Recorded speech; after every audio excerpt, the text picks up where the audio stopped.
Hey, what's up, everybody? Oh, a little bit different time than normal. Had some awesome holy encounters with sister friends of mine, ladies, souls of the sisterly type, the wow-mans. you know mans, the humans and the wow-mans. Had some cool conversation with some wow-mans today. That was what the calling was to go for. So anyways, just inviting some Course in Miracles groups in here. What's up, Course in Miracles? Here we go. I haven't read today's lesson at all yet. Looking forward to reading it with y'all. Had some people message me. They're like, hey, where's the Course in Miracles? It's in your heart, dear. It's in your heart. Okay. Here we go. I'm reading also not from the book today. I'm reading from like a little copy paste here, so it's a little different, okay? So what are things that we like to remind ourselves of here at the beginning? Let's remind ourselves that the Course in Miracles doesn't say that we have to believe this stuff. In fact, it says we'll probably actively resist it in some way or another, but that if we practice and use it the way it tells us to, that we will have an effect in our life that we will like, or something like that. Something like that. And the information in A Course in Miracles has a sequentiality to it that will seem to unfold your story in a way that makes sense, actually, kind of. It will provide you with shareable miracle parables through which the light will shine, or something like that. And it'll make sense, sequentiality, sort of. But there may be hyperdimensional shifts. And those hyperdimensional shifts can be reflected through the fact that The Course in Miracles is holographic information. Oh God, I sound like I'm in La La Land, but I am. No, but it's true. It's considered sort of holographic information, meaning like if you get any part of it, kind of basically really, it says that you get all of it, kind of basically really. And then, so anyways, here we go. Let's jump right on course here. Anybody, viewers, I see there's a viewer here, say hello, viewer, say hello. Okay, so this is our Course in Miracles, and the lesson today is the 13th day in our 2021, our 2021 calendar year. It's our 13th lesson. Yesterday's lesson, I'm upset because I see a meaningless world. Lesson before, my meaningless thoughts are showing me a meaningless world. There's a lot of forgiving meaning here. Forgiving meaning. Okay, for what? For giving meaning. Okay, a meaningless world engenders fear. A meaningless world engenders fear. A meaningless world engenders fear. Today's idea is really another form of the preceding one, except that it is more specific as to the emotion aroused. Today's idea is really another form of the preceding one. Yesterday's was, I am upset because I see a meaningless world. It's the same, it's just a different form. A meaningless world engenders fear. An upset is a fear is an upset. The only difference is this is more specific as to the emotion aroused. Okay, so the upset is less specific. Upset is a general thing. Fear is more specific. That's true. Okay, actually, a meaningless world is impossible. A meaningless world is impossible. Okay, it's a good sentence. Nothing without meaning exists. Nothing without meaning exists. Nothing without meaning exists. Man, these sentences are cool sentences. However, it does not follow that you will not think you perceive something that has no meaning. However, it doesn't follow that you can't think that you perceive something that has no meaning. So you can think that. I think I perceive something that has no meaning. Or something like that. Yeah, okay. And on the contrary, you will be particularly likely to think you do perceive it. Paragraph number 2. Recognition of meaningless arouses intense anxiety in all the separated ones. Recognition of meaninglessness arouses intense anxiety in all the separated ones. It represents a situation in which God and the ego challenge each other as to whose meaning is to be written in the empty space that meaninglessness provides. Recognition of meaninglessness arouses intense anxiety in all the separated ones. recognition of meaninglessness, represents a situation in which God and the ego challenge each other as to whose meaning is to be written in the empty space that meaninglessness provides. Wow, that's a lot to parse apart. I don't even know if I can do it.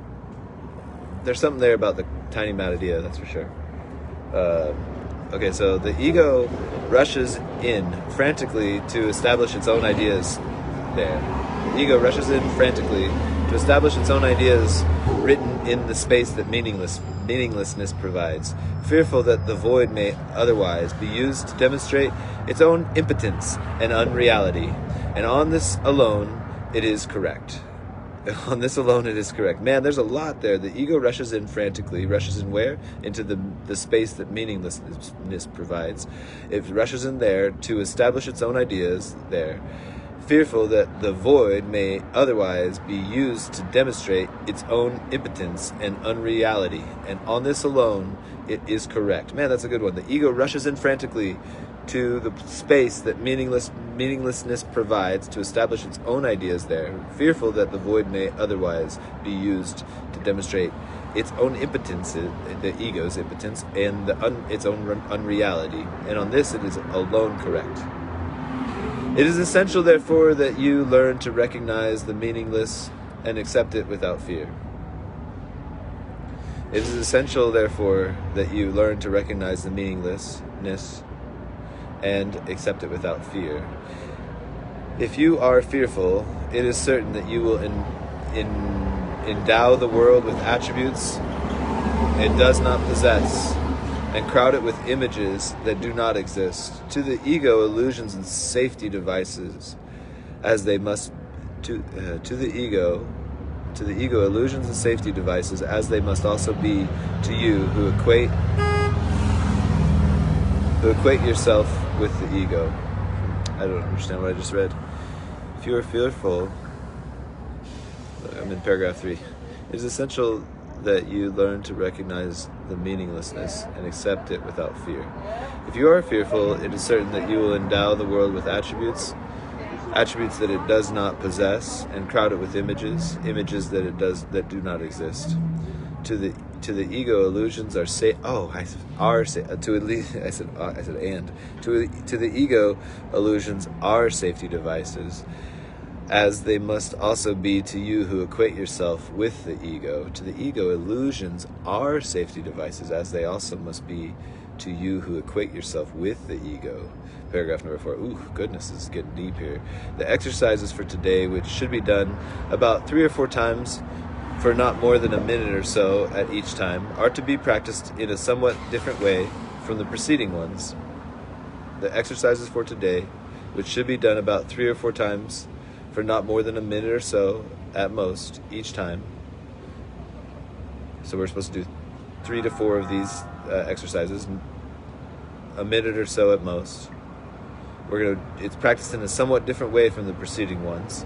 With eyes closed, we're going to repeat today's idea that meaningless world engenders fear. So with eyes closed, we're going to repeat today's idea to ourselves, and then we're going to open our eyes and look about us, slowly saying, I am looking at a meaningless world. Repeat this statement to yourself as you look about, then close your eyes and conclude with this sentence. A meaningless world engenders fear because I think I am in competition with God. Whoa, mic drop. That's where we just level it up. Everything else was kind of the same as yesterday's, but this is like a little bit of leveling up there. Okay, so repeat the state. So we're going to close our eyes and we're going to say, a meaningless world engenders fear. And then we're going to open our eyes and we're going to look about us and we're going to say to ourselves as we look around, I am looking at a meaningless world. And then we're going to close our eyes at the end of our meditation. This is going to be like a minute or 2 max. We do this 2 or 3 times, or 3 or 4 times a day, I think is what it said. And then we're going to say, so we're going to close our eyes, a meaningless world engenders fear. We're going to look around, I am looking at a meaningless world. And then we're going to say, a meaningless world engenders fear because I think I am in competition with God. Man. I'm not sure if, without context of reading the course, I wonder how this sits with you. I wonder how how this sits with, if I'd be interested to hear how this sits with people, whether or not they have context of the course generally already. Okay, paragraph 5. You may find it difficult to avoid resistance in one form or another to this concluding statement. You may find it difficult to avoid resistance in one form or another to this concluding statement. You may find it difficult to avoid... Yeah, see? I told you you'd actively resist. And this is just saying that you will. And it says that, like as I was saying, I'm like, I don't know if we can even parse out why that's helpful to me. I'm not sure. But okay, so a meaningless world engenders fear because I think I am in competition with God. You may find it difficult to avoid resistance in one form or another to that statement. Whatever form such resistances may take, remind yourself that you are really afraid of such a thought because of the vengeance of the enemy. You are not expected to believe the statement at this point, and will probably dismiss it preposterous, as preposterous. You are not expected to believe that statement, that the reason that you're a meaningless world engenders fear is because you think you're in competition with God. You're not expected to believe that statement at this point, and you'll probably dismiss it as preposterous. Note carefully, however, any signs of overt or covert fear which may arouse. Note them if they do come up. This is our first attempt at stating an explicit cause and effect relationship of a kind which you are very inexperienced in recognizing. This is our first attempt at stating an explicit cause and effect relationship of a kind which you are very inexperienced in recognizing. Explicit cause and effect relationship of a kind which you are very inexperienced in recognizing. Do not dwell on the concluding statement, and try not even to think of it except during the practice periods. That will suffice at present. Let's see, hold on, I think, 1 second. Yeah, that's a pretty intense lesson. What is this? So at the beginning of the paragraph, this is our first attempt at stating an explicit cause and effect relationship of a kind which you are very inexperienced in recognizing. Do not dwell on the concluding statement, and try not to even think of it except during the practice periods. That will suffice at present. Okay, so let's not think about it. Okay, all right. Ciao. Except for during the practice periods. How many times? Let's see here again. 3 or 4 times, not more than a minute or so. Close your eyes.